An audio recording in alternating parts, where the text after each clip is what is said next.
So welcome students. तो students, आज मैं आपको क्लास 12th के लिए जो चैप्टर करवाने वाला हूँ वो है हमारे पास इंटेग्रल्स। तो काफ़ी इंपॉर्टेंट चैप्टर है और बच्चों को मुश्किल भी लगता है, पर जिस वे से मैं आपको करवाऊंगा तो वो आपको बहुत ही ईजी लगेगा और इतनी स्ट्रॉन्ग इंटीग्रेशन आपकी हो जाएगी कि कहीं से भी कोई भी क्वेश्चन आ जाए आप उसको ईजिली कर पाओगे। तो आज के इस लेक्चर में हम ये सीखेंगे कि इंटीग्रेशन होता क्या है ना। तो यहाँ पे सबसे पहले हमारे पास जो हेडिंग है वो है integration as an inverse process of differentiation. ठीक है, इसका मतलब अब हम समझेंगे कि इसका मतलब होता क्या है। तो बच्चों, हमको हमारे पास क्या है, मान लीजिए एक फंक्शन है y is equal to f x. अब हम इस फंक्शन का क्या करते हैं, डेरिवेटिव निकालते हैं ना। और जब हम इसका डेरिवेटिव निकालेंगे तो हमारे पास आ जाएगा dy by d x is equal to f dash x. हमने इस फंक्शन का with respect to x derivative निकाला। और जो ये डेरिवेटिव निकालने का प्रोसेस होता है, इस प्रोसेस को ही हम क्या बोलते हैं, डिफरेंशिएशन। इस प्रोसेस को क्या बोला जाता है, डिफरेंशिएशन। अब हमें करना क्या है इस चैप्टर में कि हमारे पास क्या होगा कि हमें ये वाला फंक्शन गिवन होगा, ये वाला जो फंक्शन है ये हमें गिवन होगा। और हमें क्या करना है कि यहाँ से इस फंक्शन से यहाँ पे वापस आना है कि अब की बार हमें ये वाला फंक्शन जो है वो गिवन होगा और ये वाला जो फंक्शन है वो हम कैलकुलेट करेंगे। मतलब हम एक ऐसा फंक्शन ढूंढेंगे कि जिसका डेरिवेटिव करके हमारे पास ये चीज़ आ जाए। ठीक है, जिसका दोबारा से अगर हम डेरिवेटिव करें तो हमें क्या मिल जाए, ये वाला ही फंक्शन दोबारा मिल जाए। और इसी प्रोसेस को हम क्या बोलते हैं, इंटीग्रेशन। इसी प्रोसेस को हम क्या बोलते हैं, इंटीग्रेशन बोलते हैं। और जो हमारे पास अब की बार ये वाला फंक्शन है ना, जब हम इस फंक्शन का इंटीग्रेशन निकाल लेंगे है ना, जो दोबारा हमारे पास कुछ ये वाला फंक्शन आएगा इंटीग्रेशन करके, तो इसको ही हम क्या बोलते हैं कि ये क्या है हमारे पास, इंटेग्रल्स। ये क्या है हमारे पास, इसका इंटेग्रल।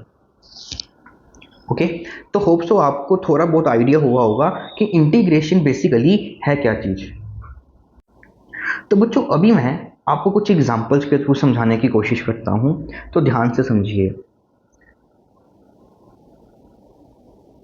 सबसे पहले हमारे पास है कि हम क्या कर, हमारे को ये मालूम है कि जो dy बाई डी एक्स होता है साइन एक्स का, वो हमारे पास क्या होता है, कोस एक्स होता है ना।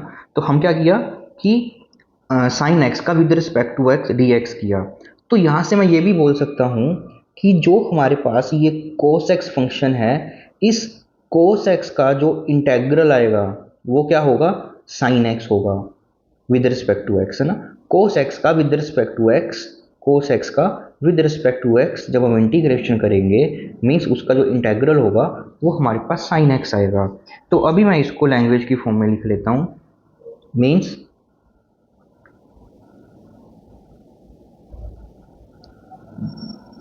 इंटीग्रेशन ऑफ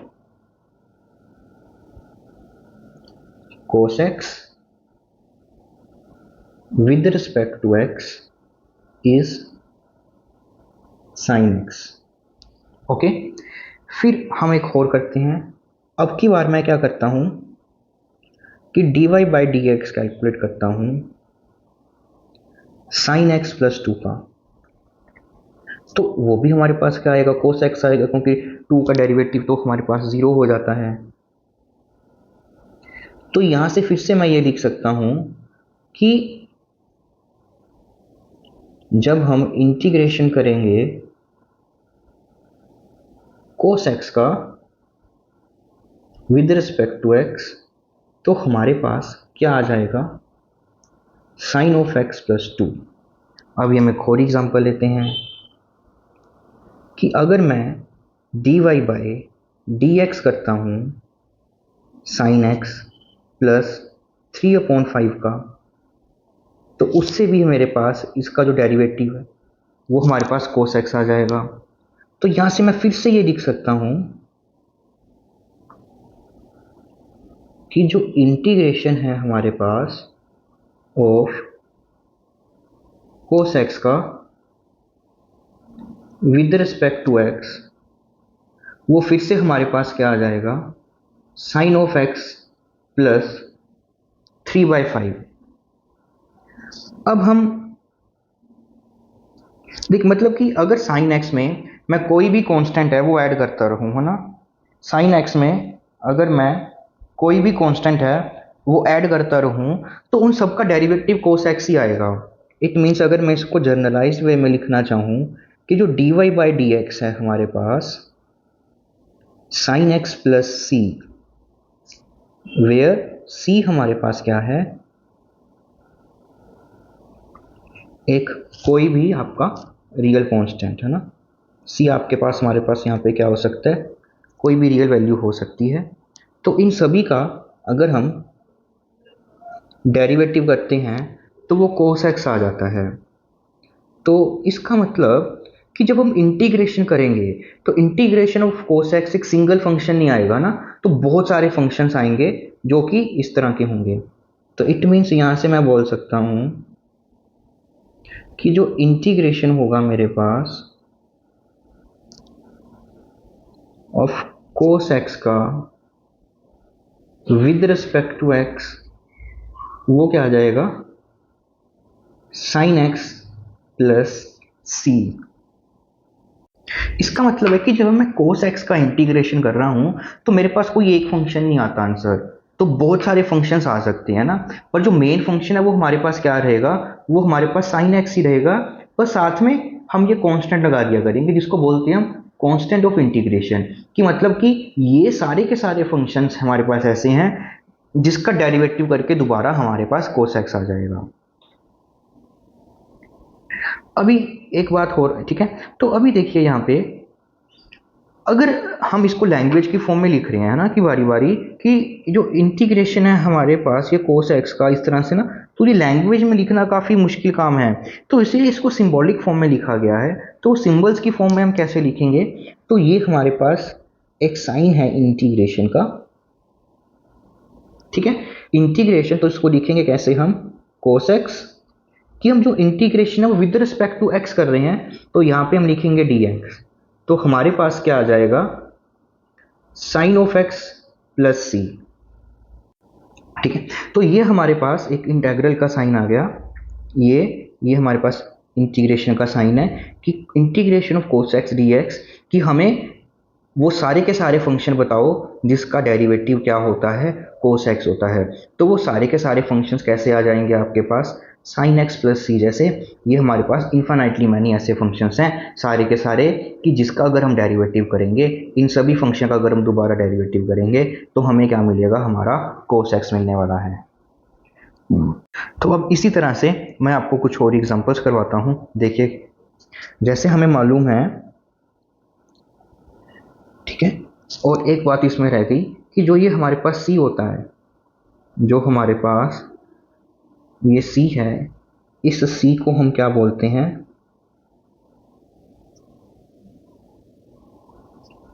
कांस्टेंट ऑफ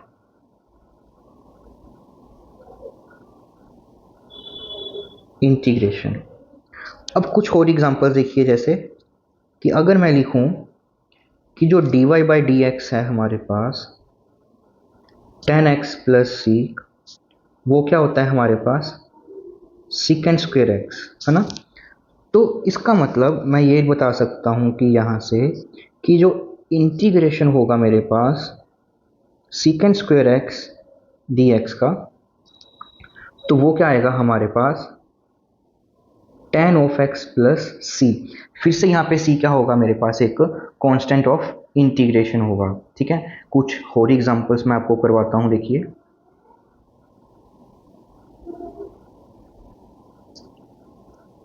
जैसे कि हम एक और लिखते हैं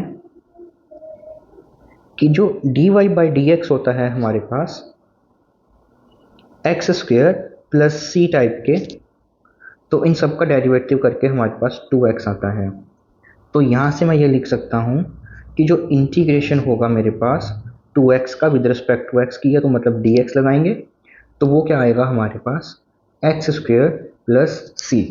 तो होप सो स्टूडेंट्स आप सभी को इंटीग्रेशन क्या चीज़ है वो आपको अच्छे से क्लियर होगी, है ना, कि हमने करना क्या है, सिंबल्स क्या है, और जब इंटीग्रल करेंगे तो साथ में हमने कांस्टेंट ऑफ इंटीग्रेशन लगाना होता है।